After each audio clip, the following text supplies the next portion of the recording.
السلام علیکم. جہاں عباسی ایک نئے یوٹیوب پروگرام کے ساتھ حاضر ہے. اس ویڈیو پہ دو موضوعات جس کے اوپر بات کریں گے. ایک تو سیاسی معاملہ ہے پاکستان تحریک انصاف کا کہ اس حوالے سے ایک ڈیولپمنٹ یہ ہے کہ ایک مرتبہ پھر مذاکرات کی باتیں چل رہی ہیں. اس کا بیک گراؤنڈ کیا ہے اس پہ ڈسکس کریں گے. اور دوسرا ہمارا موضوع سیلاب کی صورتحال کے حوالے سے جو اس وقت کی بہت افسوسناک صورتحال ہے, وہیں پہ روڈا کو غیر قانونی قرار دینے کے عدالتی فیصلے کے خلاف سپریم کورٹ آف پاکستان کے 2 ججوں کے کردار کے اوپر بھی اس ویڈیو میں تفصیل سے بات کریں گے.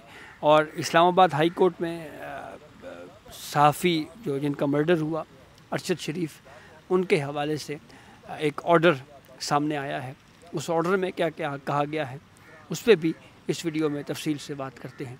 تفصیلات میں جانے سے پہلے ایک آپ سے ریکویسٹ ضرور ہوگی, چینل کو سبسکرائب کریں تاکہ نئی آنے والی ویڈیو یا اپڈیٹ آپ کو بر وقت مل سکے.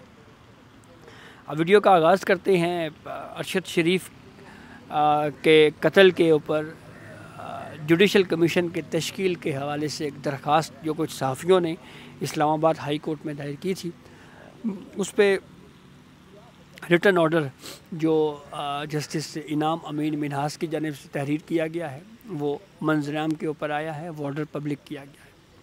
اس آرڈر میں پوری تفصیل بتائی گئی ہے, جیسے کہ اس بات کا اظہار یا اس بات کا خدشات کا اظہار کیا گیا کہ ارشد شریف کے قتل کے کیس میں جو انویسٹیگیشن ہوئی اس میں بظاہر فالٹ ہیں, نقائص ہیں, اور GIT بنائی جانی چاہیے اور شفاف ٹرائل کا حق جو ہے وہ تاکہ مل سکے. اس معاملے پہ کافی تمام جو دلائل یا موقف پٹیشنر کے وکلاء کا ہے وہ بیان کر کے اسلام آباد ہائی کورٹ کے جج جسٹس انعام امین منہاس نے پٹیشن ڈسپوزڈ آف کی ہے. ایک تو یہ کہا ہے کہ جو بھی کچھ رپورٹس آئیں گی, کچھ ڈیولپمنٹس ہوں گی, اس حوالے سے جو رسپونڈنٹس ہوں گے یا جو فیملی کے جو ممبران ہیں ان کو جو ہے وہ اس حوالے سے ساری تفصیل جو ہے وہ فراہم کی جائے, تمام کاپیز ان کو دی جائیں. وہیں پہ اسلام آباد ہائی کورٹ نے یہ کہا ہے کہ ہم جوڈیشل کمیشن ارشد شریف کے قتل کے اوپر جوڈیشل کمیشن نہیں بنا سکتے. اس کی وجہ بالکل معقول بیان کی گئی ہے, اور وہ وجہ یہ بیان کی گئی ہے جناب کہ جو سپریم کورٹ آف پاکستان میں آرٹیکل 184(3) کے تحت سو موٹو پروسیڈنگ جو ہے وہ اس وقت پینڈنگ ہے.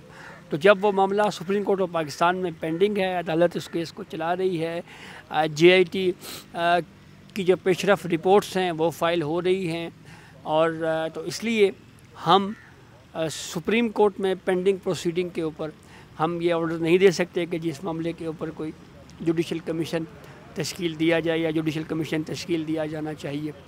تو یہ بالکل معقول بات ہے اور درست بات ہے کہ جب ایک فورم کے اوپر آرٹیکل 184(3) کی پروسیڈنگ پینڈنگ ہے تو ہائی کورٹ عمومی طور کے اوپر جو ہے وہ مداخلت نہیں کرتی اور نہ ہی اس کے اوپر کوئی آرڈر دے سکتی. ایون ہم نے یہ بھی دیکھا کہ جوڈیشری میں ایک معاملے پہ آپ کو یاد ہوگا بڑا فیمس واقعہ تھا جب پنجاب اور KP میں قبل از وقت عمران خان نے حکومتیں تحلیل کی, تو پھر پشاور ہائی کورٹ اور لاہور ہائی کورٹ سے رجوع کیا گیا.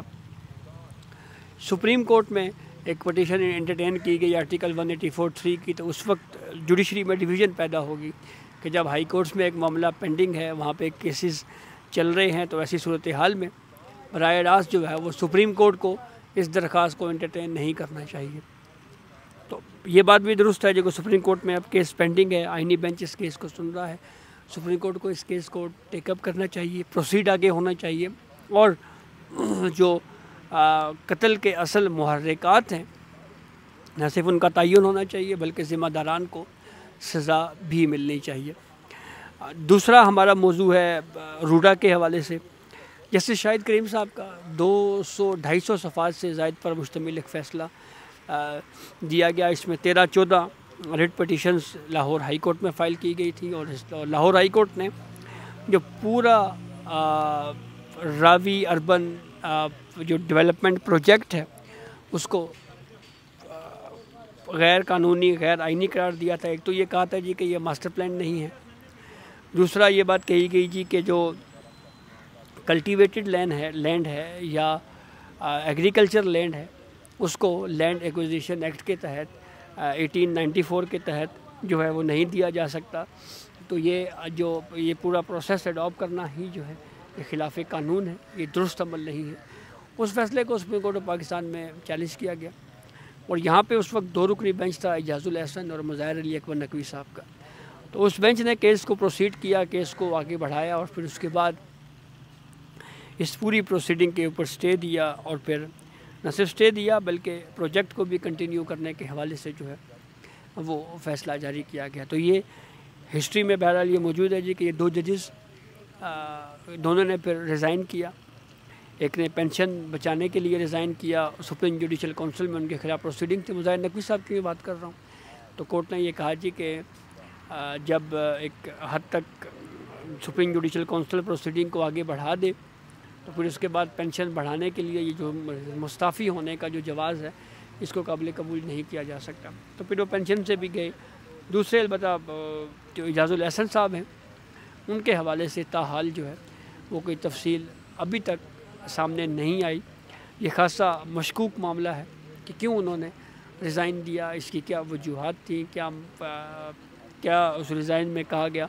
یہ سب کچھ جو ہے وہ بہرحال ابھی تک ایک پراسرار نوعیت کا معاملہ ہی ہے. تو یہ وہ ہسٹری کے 2 ججز ہیں جناب جن کے حوالے سے یہ معاملہ ہوا تھا. دوسری طرف جہاں پہ روڈا کے حوالے سے بات ہے, علیم خان کے اوپر خاصی تنقید ہو رہی ہے کہ جی یہ کوئی کہہ رہا ہے جی کہ یہ عمران خان کے دور میں سب کچھ ہوا, کوئی کہہ رہا ہے جی فلاں دور میں ہوا. تو بہرحال یہ تو ایک تلخ حقیقت ہے نا جی کہ دریاؤں کے اوپر تعمیرات ہوتی رہیں, ندی نالوں کے اوپر تعمیرات ہوتی رہیں, اور اس وقت جو ہے وہ حکومتیں انوالو رہیں, چاہے حکومت کوئی بھی تھی, کسی کی بھی تھی. کیا اس وقت علیم خان صاحب حکومت کا حصہ نہیں ہے؟ ماضی میں بھی اسی طرح جو ہاؤسنگ سوسائٹیز کے مالکان ہوتے ہیں, چاہے وہ ملوں کے یا شوگر ملوں کے مالکان ہوں, وہ حکومتوں کے حصے تو رہے ہیں. یہ بہرحال ایک فیکچوئل پوزیشن تو ہے, اور اس کے اوپر موسمیاتی تبدیلی کی جو ایک اس کا پہلو یہ بھی ہے کہ اس میں ذمہ داران جو ہیں وہ ہم خود بھی ہیں.